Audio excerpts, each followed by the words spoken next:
Hello friends, good morning. Welcome to my YouTube channel math guide by Manoj Kumar.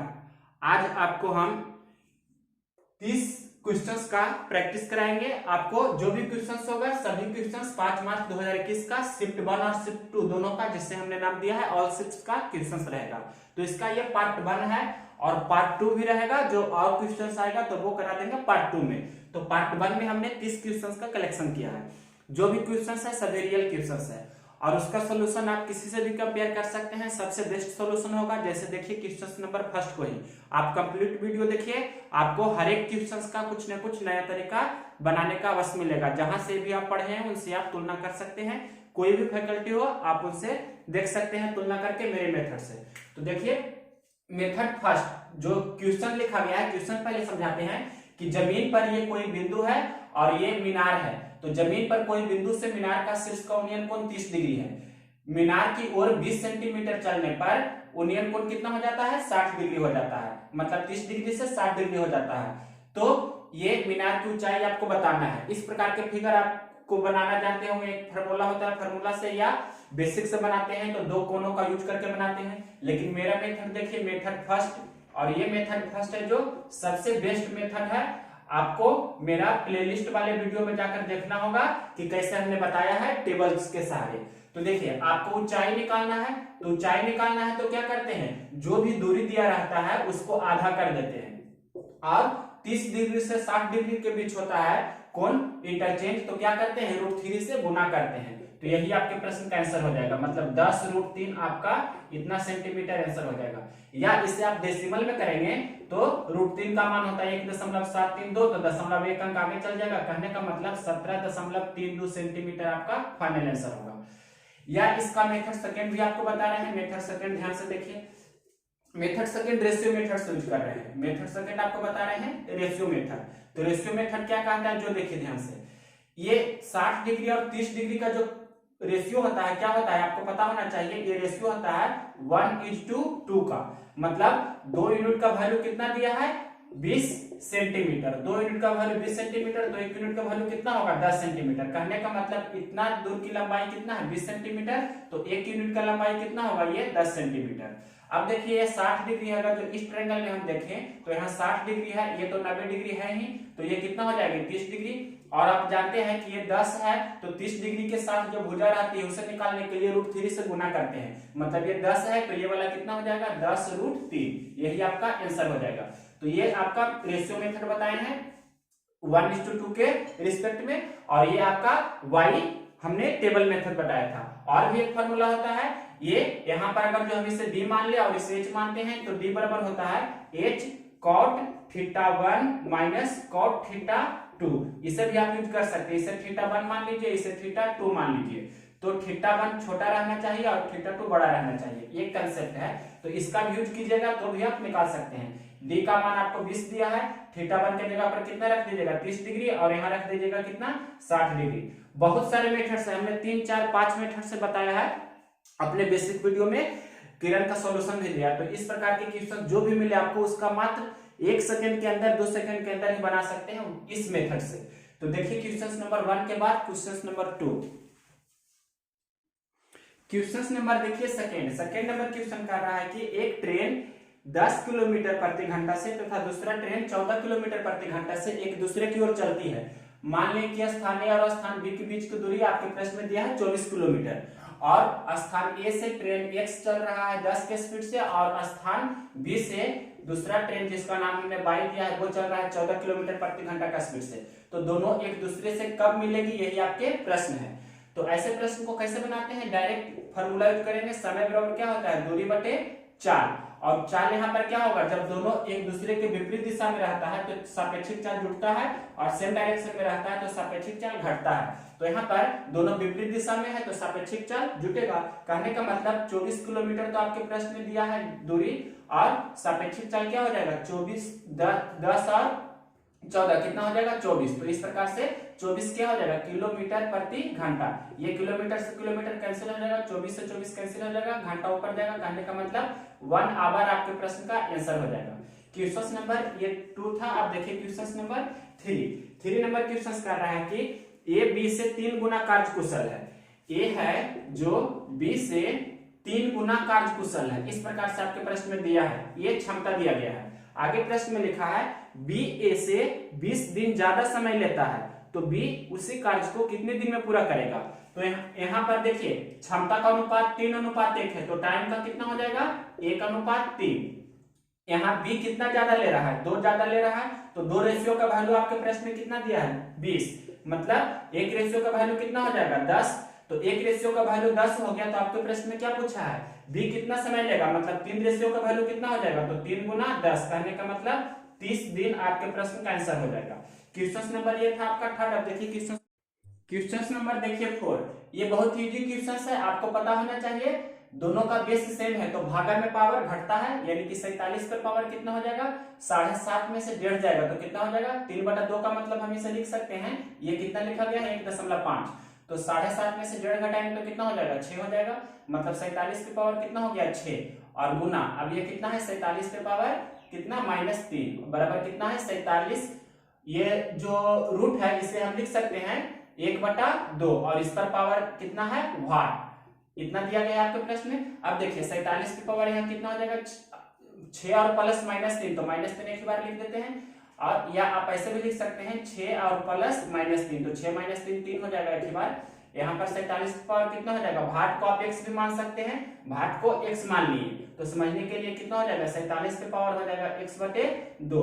अब यहाँ पर देखिए 47 पे पावर यहाँ पर हो जाएगा कितना 3, और यहाँ पर हो जाएगा 47 पे पावर कितना x/2, तो 3 बराबर जब दोनों का आधार समान रहता है तो पावर भी समान होता है, कहने का मतलब 3 बराबर x/2, क्रॉस मल्टीप्लिकेशन कर देंगे तो यहाँ से x का मान कितना हो जाएगा 3 गुना 2 यानी कि 6। यहाँ पर यूज किसका किसका हुआ है, a पर पावर m गुना a पे पावर n, मतलब a पे पावर m प्लस n हुआ, ये वाला हमने यूज किया, और ऊपर में यहाँ यूज किया है a पे पावर m भागा a पे पावर n, किसका यूज किए हैं a पे पावर m माइनस n, और यूज यहाँ पर किए हैं एक फार्मूला का, जब दोनों का आधार समान रहता है तो क्या होता है पावर बराबर होता है, मतलब a पे पावर m बराबर a पे पावर n, तो क्या होता है m बराबर n, इसका यूज यहाँ किए हैं, तीनों का हमने बेसिक लिख दिया। देखिए क्वेश्चन नंबर 5, क्वेश्चन नंबर देखिए 5, ये जब भी रूट रहे एक तरफ तो क्या करते हैं वर्गमूल करके, मतलब दोनों तरफ लगा सकते हैं या दोनों तरफ स्क्वायर कर सकते हैं, तो दोनों तरफ स्क्वायर करना ज्यादा परफेक्ट है,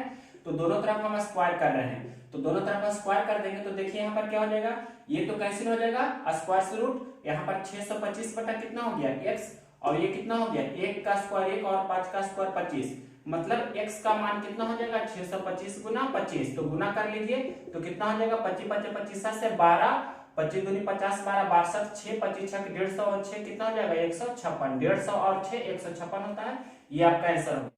क्वेश्चन नंबर देखिए 6, ये cos x minus 3 sin x बराबर √5 sin x है, तो tan x का मान बताना है।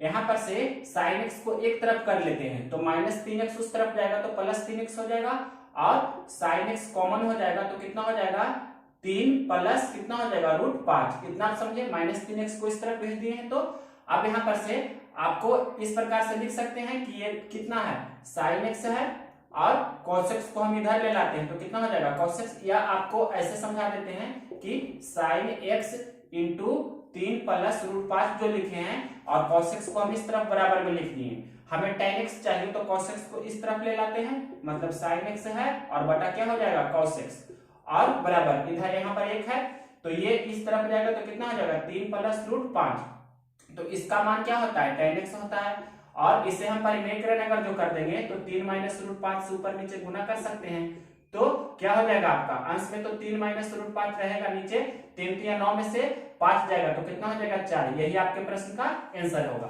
क्वेश्चन नंबर ये आपका था 6। अब देखिए क्वेश्चन नंबर 7,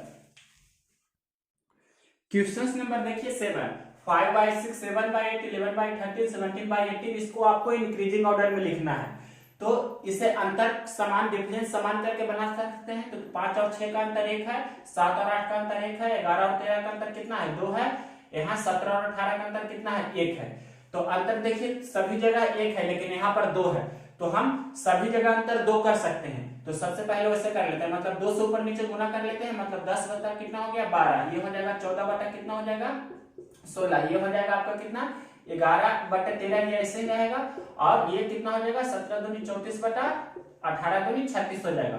अब देखिए सभी जगह अंतर आपका अंश और हर का अंतर कितना है, 2 है, हर एक जगह देख सकते हैं। तो और अंश है जो हमेशा हर से छोटा है, सभी जगह देख सकते हैं। मतलब डिफरेंस क्या है, डिफरेंस आपका सभी जगह सेम है, और जो दिख रहा है कि नोमिनेटर हमेशा छोटा है किससे, डिनोमिनेटर से। तो ऐसा स्थिति में जिसका अंश बड़ा होगा वो बड़ा होगा। तो सबसे बड़ा कौन है, 10/12। यहाँ पर आपको दिख रहा है ना कि 10 इंक्रीजिंग ऑर्डर में लिखना है, तो सबसे छोटा 10/12 है, तो 10/12 लिखिए। इसके बाद इससे बड़ा कौन है, 11/13।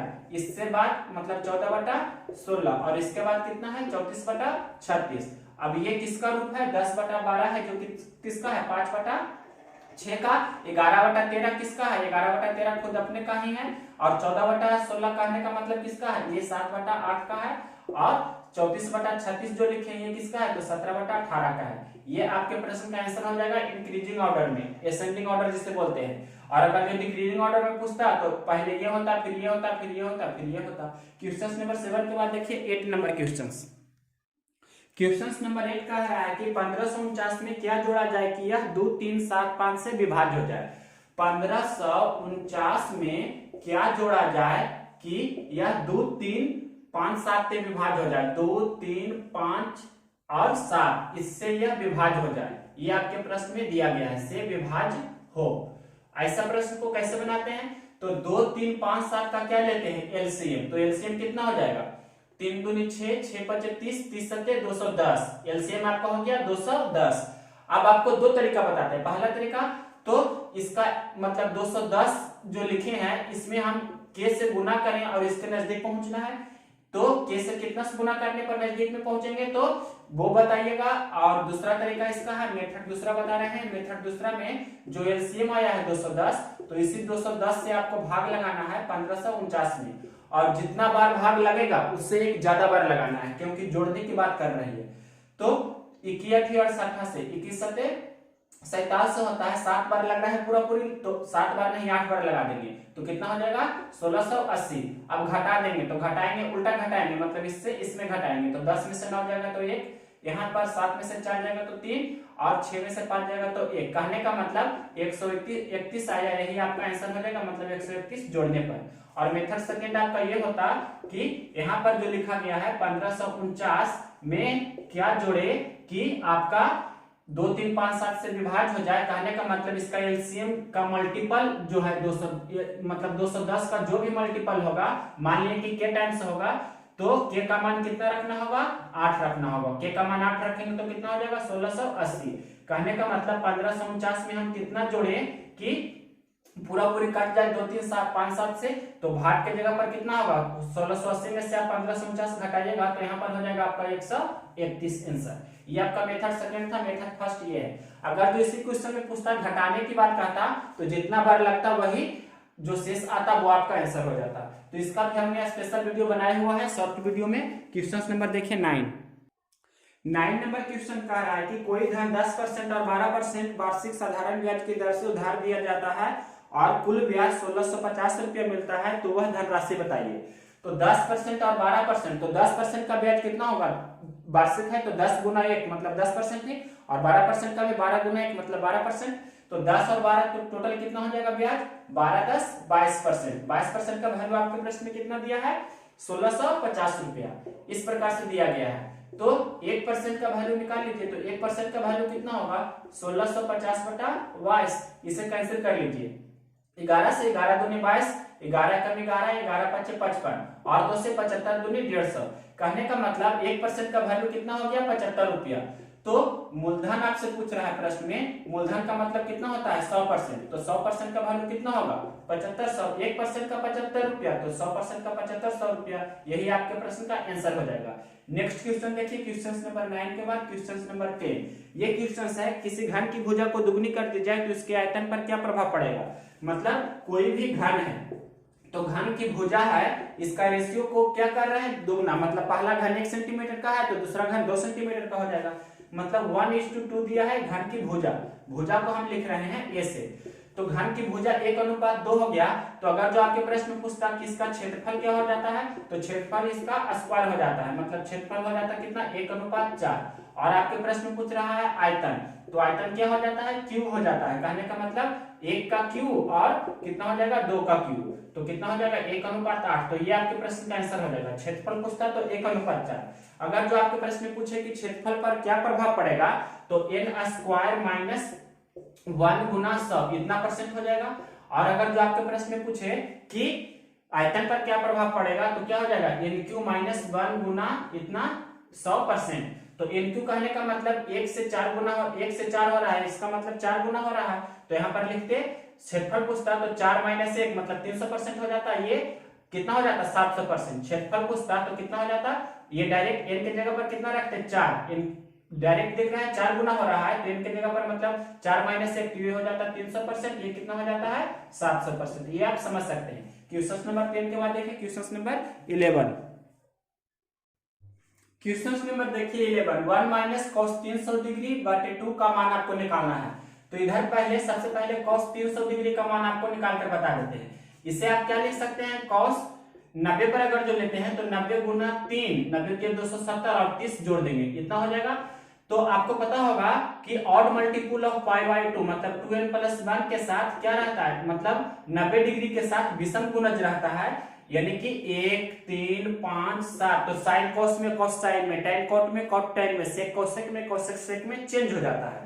तो यहाँ पर से आपको ये भी ध्यान रखना होगा कि ये 190 290 390 और 390 प्लस थीटा है, मतलब चौथा क्वाड्रेंट में जा रहा है और चौथा क्वाड्रेंट में cos थीटा होता है जो पॉजिटिव होता है।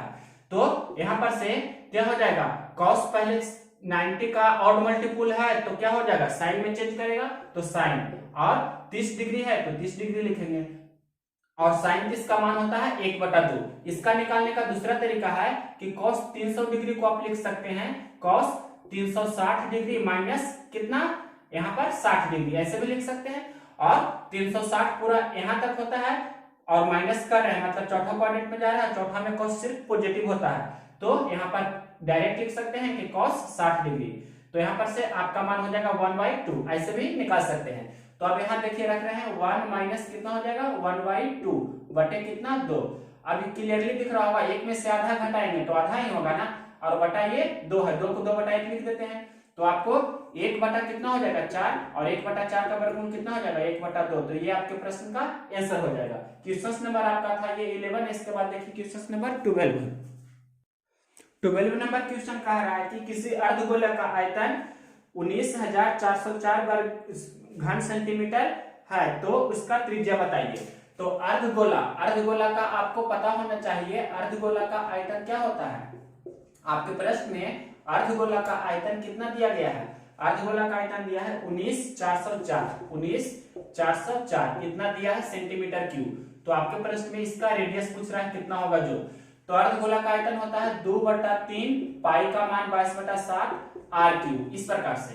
तो यहाँ पर लिख देंगे 19,404। अब हल कर दीजिए तो 11 से कैंसिल पहले कर देते हैं या 2 से ही कैंसिल कर लीजिए पहले, तो कितना हो जाएगा 2 से कैंसिल करेंगे तो यहाँ पर से 2 9 18, 1 और 4 2 7 14, फिर ये 0 ऐसे ही रह जाएगा और 2 दूनी 4 97 0 2 हो गया, या गुना भी कर सकते हैं 2 दूनी 4 0 ऐसे ही रहेगा 7 दूनी 14 9 दूनी 18 19। ठीक है, अब यहाँ पर से आप 11 से कैंसिल कर लीजिए तो कितना हो जाएगा 11 से कैंसिल करेंगे तो पहले 11 दूनी 22, ये 11 से कैंसिल करेंगे तो 11 88, 97 में से 88 जाएगा तो 9 हो जाएगा, 9 पर 0 यानी कि 90, तो 90 हो गया। तो 11 और 88 फिर से लगेगा और 2 और 2 मतलब 11 दूनी 22 882 बार में, और 2 से ये 441 फिर कैंसिल हो जाएगा, यानी कि आपका RQ का मान हो जाएगा कितना 441 गुना ये 7 गुना ये कितना 3, क्रॉस मल्टीप्लिकेशन होगा सभी। अब RQ का मतलब R इस तरफ जाएगा तो घनमूल में हो जाएगा। अब यहाँ पर 441 को लिख सकते हैं हम, 441 क्या होता है 21 गुना 21, ये इसे ऐसे रहने देते हैं कितना 441 को 21 का स्क्वायर भी बोलते हैं या ऐसे ही रहने दीजिए, इससे कोई भी दिक्कत नहीं है, लिख भी सकते हैं 21 गुना 21, और ये 21 को 21 आप लिख सकते हैं, मतलब 3 21 में से 21 बाहर होगा तो आपका रेडियस कितना हो गया 21 सेंटीमीटर। यही आपके प्रश्न का आंसर हो जाएगा। क्वेश्चन नंबर 12 था। अब देखिए क्वेश्चन नंबर यहाँ पर बता रहे हैं आपका 13 नंबर क्वेश्चन बहुत ही अच्छी क्वेश्चन है। 6,000 रुपया चक्रवृद्धि ब्याज की दर से 3 वर्ष में 7,986 रुपया हो जाती है तो चक्रवृद्धि ब्याज की दर बताइए। मतलब मूलधन है जो कितना हो जाता है 6,000 रुपया है, जो कितना हो रहा है 6,000 रुपया हो जाता है आपका 7,986 रुपया, 7,986 रुपया हो जाता है। ये कब होता है? ये आपका होता है 3 वर्ष में ऐसा हो रहा है, ये ऐसा हो रहा है 3 वर्ष में। तो आपको पता होगा रेट निकालने के लिए क्वेश्चन में पूछ रहा है, तो कैंसिल होता है तो कैंसिल कर लीजिए। तो 6 बार से कैंसिल करते हैं तो 1,000 6,000 होगा। अब ये 6 से कैंसिल करेंगे तो 1331 बार में कैंसिल हो जाएगा। 1 6 6 देख सकते हैं, 13 6 78 69 हो रहा है। अब 3 वर्ष से 1 वर्ष में जाना है। क्यों 1 वर्ष में जाना है? क्योंकि 1 वर्ष का CISI सेम होता है, तो हमें 1 वर्ष में जाना है। तो क्या करना होगा, 1,000 का घनमूल और यहाँ पर किसका 1331 का भी घनमूल। इस प्रकार से आपको यहाँ पर रिजल्ट क्या आएगा, 1,000 का घनमूल 10 होगा और इसका घनमूल कितना होगा 1331 का कितना होगा 1331 का 11 होता है। 11 गुना 11 गुना 11 जैसे यहाँ पर लिखा है ना, 21 गुना 21 गुना 21 का हो गया 21, तो 1331 को 11 गुना 11 गुना 11 लिखेंगे तो 11 होगा। अब 10 से 11 हो रहा है, यहाँ 1 वर्ष के लिए मतलब 10 रुपये से 11 रुपया हो रहा है, तो 100 रुपया पर कर लेते हैं। मतलब 100 रुपया पर कितना होगा 121, मतलब 110, दोनों तरफ 10 से गुना कर दिए हैं, दोनों तरफ क्या किए हैं 10 से गुना किए हैं, तो कितना हो जाएगा 100 से कितना हो रहा है 110। तो क्लियरली दिख रहा है ना कि 10% का आपका रेट है, ये आपका आंसर हो जाएगा। या आपको यहां से भी दिख रहा होगा कि 10 से 11 हो रहा है, तो 1 रुपया ब्याज है कितना पर 10 पर गुना 100। इस प्रकार से आप रेट निकाल सकते हैं। तो यहां से भी आपका आएगा 10%, ऐसे भी कर सकते हैं। क्वेश्चन नंबर 13 के बाद देखिए 14 नंबर क्वेश्चन नंबर 14 देखिए, ए बी से दुगना गति से काम करता है, मतलब क्षमता दिया है ए और बी का 2:1, मतलब ए है जो 2 के क्षमता से, तो बी 1 के क्षमता से काम करता है। आपके प्रश्न में लिखा है कि दोनों मिलकर किसी काम को 12 दिन में समाप्त कर सकते हैं, तो बी अकेले उस काम को कितना दिन में करेगा। तो दोनों मिलकर 2 और 1 3 के क्षमता से 12 दिन में काम करता है, मतलब 36 काम करता है टोटल। तो बी अकेले कितना दिन में करेगा, मतलब 1 के क्षमता से भाग दे देंगे, तो मतलब 36 काम है जो बी कितना 1 के क्षमता से करेगा, तो कितना दिन लगेगा 36 दिन। ये आपके प्रश्न का आंसर हो जाएगा। क्वेश्चन नंबर आपका था 14, यही बता रहे हैं क्वेश्चन नंबर 15 नंबर क्वेश्चन कह रहा है कि दो संख्याओं का लसा बताइए यदि उनका गुणनफल 64 है और मासा 4 है। तो आप जानते हैं दो संख्याओं का गुणनफल, पहली संख्या गुणे दूसरी संख्या बराबर उन्हीं दोनों संख्याओं का एलसीएम और उन्हीं दोनों संख्याओं का एचसीएफ होता है। तो गुणनफल कितना दिया है 64 और एलसीएम आपसे प्रश्न में पूछ रहा है, एचसीएफ कितना दिया है 16 दिया है, एचसीएफ है 4, एचसीएफ कितना है 4, तो ये कैंसिल हो जाएगा 16 बार में, तो एलसीएम आपका कितना हो जाएगा 16। ये इजी क्वेश्चन था, क्वेश्चन नंबर 15 है। इसके बाद देखिए क्वेश्चन नंबर आपको बता रहे हैं यहीं पर 16 नंबर क्वेश्चन कह रहा है कि आपको एचसीएफ निकालना है। किसका एचसीएफ निकालना है 1/2, 2/3, 3/4 और 4/5, इसका एचसीएफ निकालना है।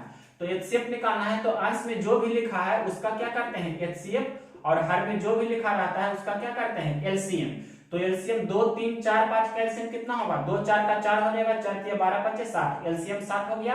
और 1 2 3 4 का एचसीएफ कितना होगा एचसीएफ 1 होगा, तो आपका आंसर हो जाएगा कितना 1/60। ये आपके प्रश्न का आंसर हो जाएगा। 16 के बाद देखिए 17 नंबर क्वेश्चन 17 नंबर क्वेश्चन कह रहा है कि ए और बी किसी काम को 12 दिनों में करता है और बी और सी उसी काम को 15 दिनों में करता है और सी और ए उसी काम को 10 दिनों में करता है। तो तीनों मिलकर उस काम को कितना दिन में पूरा करेगा, मतलब ए प्लस बी प्लस सी तीनों मिलकर उस काम को कितना दिन में करेंगे जो क्वेश्चन है। तो 12 15 10 का एलसीएम कितना होगा 60, मतलब 60 यूनिट आपको टोटल काम करना है। तो ए और बी कितना के क्षमता से काम करेगा, तो 12 5 60 5 के क्षमता से, बी और सी कितना 4 के क्षमता से, 15 चौक 60 होता है, सी और ए 10 60 6 के क्षमता से। तो जोड़ेंगे हम तो 5 4 9 6 15, कितना हो जाएगा 6 4 10 5 15, ऐसे भी बोल सकते हैं। तो 2 इंटू ए प्लस बी प्लस सी का मतलब 2a 2b 2c का क्षमता 15 हो गया, तो ए बी सी का क्षमता कितना हो जाएगा 15/2। आपको क्या निकालना है, आपको निकालना है ए बी सी कितना दिन में काम करेगा, तो 60 के क्षमता से मतलब 60 यूनिट काम करना है 7.5 के क्षमता से, तो वही आपका आंसर हो जाएगा। कहने का मतलब 60 गुना 2, ये 2 ऊपर चला जाएगा बटे 15, तो 15 चौके 60, यानी कि 8 दिन तीनों मिलकर 8 दिन में उस काम को पूरा कर देंगे। क्वेश्चन नंबर 17 के बाद देखिए 18 नंबर क्वेश्चन नंबर 18 देखिए, x बटा y 2/3, तो 2x प्लस 3y बटे 2x माइनस 3y पूछ रहा है। तो x के जगह पर 2 रखेंगे, y की जगह पर 3 रखेंगे, तो कितना हो जाएगा 2 गुना 2 प्लस 3 गुना 3 बटे 2 गुना 2 और माइनस 3 गुना 3। तो क्लियरली दिख रहा होगा कि 2 दूनी 4 और 3 3 9, तो 9 4 13 हो गया। 2 दूनी 4 में से 9 जाएगा तो कितना हो जाएगा -5। 4 में से 9 जाएगा तो -5, या जिससे लिख सकते हैं कितना -13/5। ये आपके प्रश्न का आंसर हो जाएगा। क्वेश्चन नंबर 18 के बाद देखिए क्वेश्चन नंबर 19। ये क्वेश्चन है a प्लस बी बराबर, आपके प्रश्न में दिया है कितना, a प्लस बी बराबर है 20 और a इंटू बी बराबर आपके प्रश्न में है 64। तो आपसे पूछ रहा है कि a और b का मान क्या होगा जो। तो यहाँ पर से 16, a के जगह पर 16 रखते हैं और b के जगह पर 4 रखते हैं। तो देखिए 16 गुना 4 64 हो रहा है और 16 प्लस 4 तो 64 हो रहा है, 20 हो रहा है, मतलब दोनों कंडीशन सेटिस्फाई कर रहा है। तो a का मान 16 और b का मान 4 आपका आंसर हो जाएगा। मेथड सेकंड आपको बताते हैं। मेथड सेकंड क्या होता है, a माइनस बी निकाल लीजिए। तो a माइनस बी कैसे निकालते हैं, root under a plus B का होल स्क्वायर और माइनस क्या हो जाएगा 4ab, यहां से निकालिएगा। तो देखिए a प्लस बी का होल स्क्वायर मतलब 20 का स्क्वायर 400 और माइनस 4ab मतलब इसमें 4 से गुना कीजिए तो 4 चौक 16, 6 चौक 24 है 25। 400 में से 256 घटाइए तो कितना हो जाएगा, यहाँ पर आपको दिख रहा होगा 10 में से 6 जाएगा तो 4, 9 में से 5 जाएगा तो 4, यहाँ पर से 3 में से 2 जाएगा तो 1, यानी कि 144। 144 का वर्गमूल 12 होता है। तो a माइनस बी का मान कितना हो गया 12। तो a माइनस बी 12 हो गया और a प्लस बी 20 है। तो a निकालना है तो दोनों को जोड़कर 2 से भाग दे देंगे, 20 12 32 बटा 2 यानी कि 16 हो जाएगा। और b निकालना है तो घटा देंगे दोनों को, 20 में से 12 जाएगा तो 8 बटा 2 यानी कि 4। तो a का मान 16 और b का मान 4, ऐसे भी आप निकाल सकते हैं। क्वेश्चन नंबर 19 के बाद देखिए 20 नंबर क्वेश्चन। क्वेश्चन नंबर देखिए 20। ये क्वेश्चन बोल रहा है कि किसी रेगुलर पॉलीगॉन समबाहु का आंतरिक कोण 108 डिग्री है तो इसकी भुजाओं की संख्या बताइए। मतलब इंटरनल एंगल जिसे बोलते हैं हिंदी में आंतरिक कोण। आंतरिक कोण आपका कितना दिया है प्रश्न में 108 डिग्री। 108 डिग्री दिया है आंतरिक कोण। तो यहाँ पर से आपको निकालना है इसकी भुजाओं की संख्या कितना होगा जो।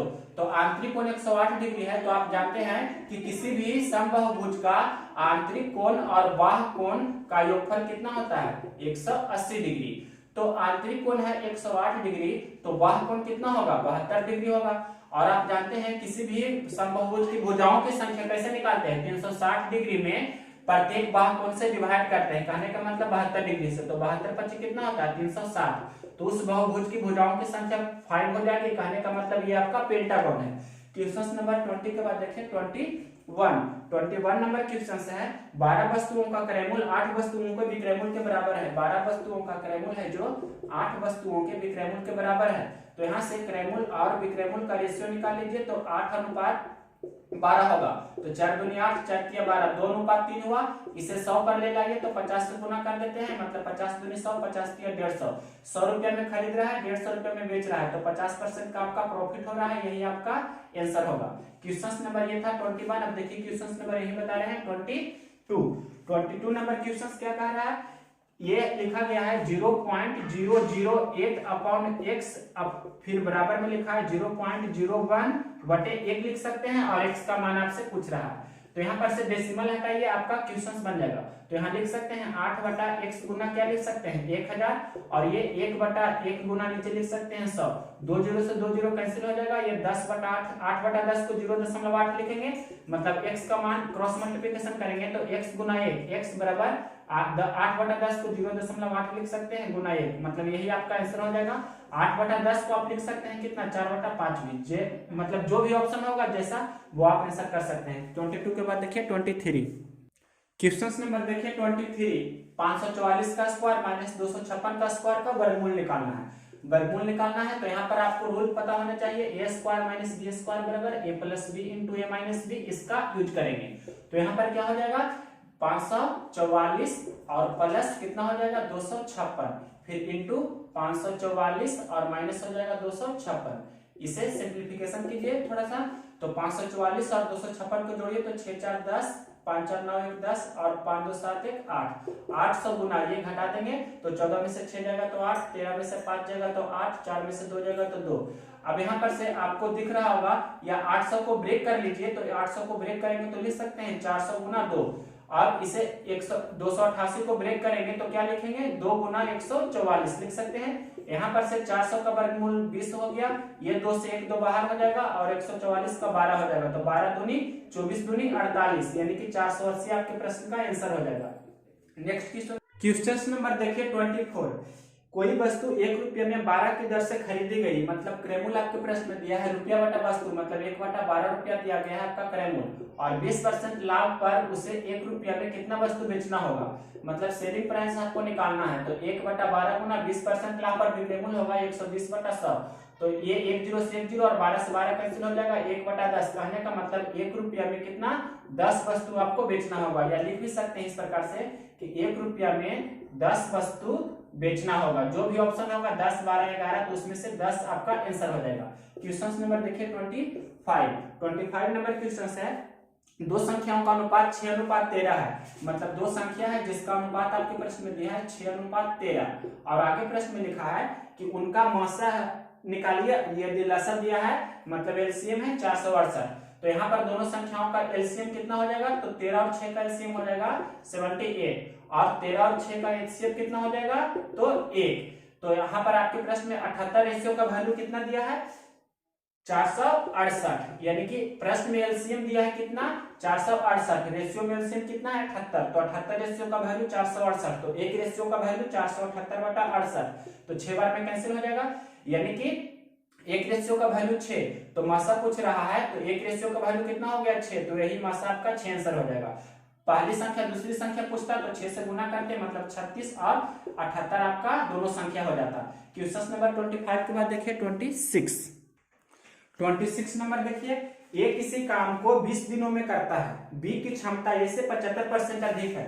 बी की क्षमता है जो ए से 75% अधिक है, मतलब ए की क्षमता 100% है, तो बी की क्षमता 175% है। ये आपका क्षमता दिया है, तो रेशियो निकाल लीजिए। तो 25 × 100 25 × 75, यानी कि ए है जो 4 के क्षमता से काम करता है, तो बी है जो 7 के क्षमता से काम करता है। प्रश्न में लिखा है ए किसी काम को 20 दिनों में करता है, यहाँ पर ए किसी काम को 4 दिनों में कर रहा है, तो टोटल काम हो जाएगा 20 × 4, मतलब 20 दिन में 4 के क्षमता से 80 काम करेगा वह। तो पूछ रहा है दोनों मिलकर कितने दिनों में उस काम को पूरा करेंगे, तो दोनों मिलकर मतलब 7 और 4 11 के क्षमता से कितना दिन में करेंगे, तो इस प्रकार से आपका आंसर हो जाएगा 80/11 दिन, यही आपके प्रश्न का आंसर हो जाएगा। क्वेश्चन नंबर 26 के बाद देखिए 27 नंबर क्वेश्चन है। 7:11 में क्या जोड़े कि 4:5 बन जाए, मतलब 7:11 दिया है, इसमें आप क्या जोड़े कि कितना बन जाए, यह आपका दिया है 4:5 बन जाए।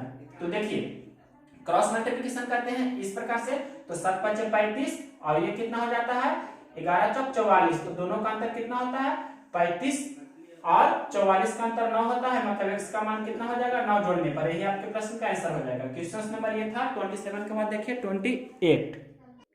क्वेश्चन नंबर देखिए 28, ये सिंप्लीफिकेशन है। 4/5% का फ्रैक्शनल वैल्यू कितना होगा, तो 4/5 और परसेंट हटाएंगे तो 1/100 लिखेंगे, 25 × 100, तो इसे आप लिख सकते हैं 5 × 25, मतलब 1/125 आपका आंसर हो जाएगा। नेक्स्ट क्वेश्चन देखिए 29 नंबर क्वेश्चन कह रहा है कि ए किसी काम को 15 दिन में करता है, बी ए से दुगना कार्य क्षमता रखता है, मतलब बी की कार्य क्षमता है जो ए से दुगना है, मतलब 2:1 है कार्य क्षमता। प्रश्न में दिया है कि ए किसी काम को 15 दिनों में करता है, मतलब ए 1 के क्षमता से 15 दिन में 15 काम करेगा, टोटल काम हो गया 15 यूनिट काम करना है। दोनों मिलकर कितने दिनों में काम को पूरा कर देंगे, तो 2 और 1 3 के क्षमता से दोनों मिलकर कितना दिन में काम कर देगा, तो 3 × 5 = 15, मतलब 5 दिन में दोनों मिलकर उस काम को पूरा कर देंगे। ये आपके प्रश्न का आंसर हो जाएगा। नेक्स्ट क्वेश्चन लास्ट है 30 भी, ये भी आपका टाइम एंड वर्क का है। ये क्वेश्चन आपका कह रहा है कि ए बी से 3 गुना कार्यकुशल है, कहने का मतलब ए 3 के क्षमता से काम करता है, तो बी है जो 1 के क्षमता से काम करता है, ये आपका क्षमता दिया है। आगे प्रश्न में लिखा है बी ए से 20 दिन ज्यादा समय लेता है, बी ए से 20 दिन ज्यादा समय लेता है, तो यहाँ टाइम ये इफिशिएंसी का 3:1 है, तो टाइम का कितना हो जाएगा, टाइम का हो जाएगा 1:3 कितना हो जाएगा 3। तो आपसे प्रश्न में कुछ दे रहा है यहाँ पर कि बी ए से 20 दिन ज्यादा लेता है, यहाँ पर कितना ज्यादा ले रहा है 2 ज्यादा ले रहा है, तो 2 यूनिट का वैल्यू कितना दिया है 20, तो 1 यूनिट का वैल्यू कितना हो जाएगा 10। तो प्रश्न में पूछ रहा है कि बी उस काम को अकेले कितना दिन में करेगा, तो 1 यूनिट का वैल्यू 20 हो गया, तो 3 यूनिट का वैल्यू कितना होगा, तो 3 यूनिट का वैल्यू 30 यूनिट हो जाएगा, मतलब 10 से गुना करेंगे तो ये 30 दिन आपके प्रश्न का आंसर हो जाएगा, बी के लिए पूछ रहा है। तो जो भी क्वेश्चन था सभी का हमने सोल्यूशन किया है। अगर यह वीडियो पसंद हो तो इसे लाइक करें और शेयर करें।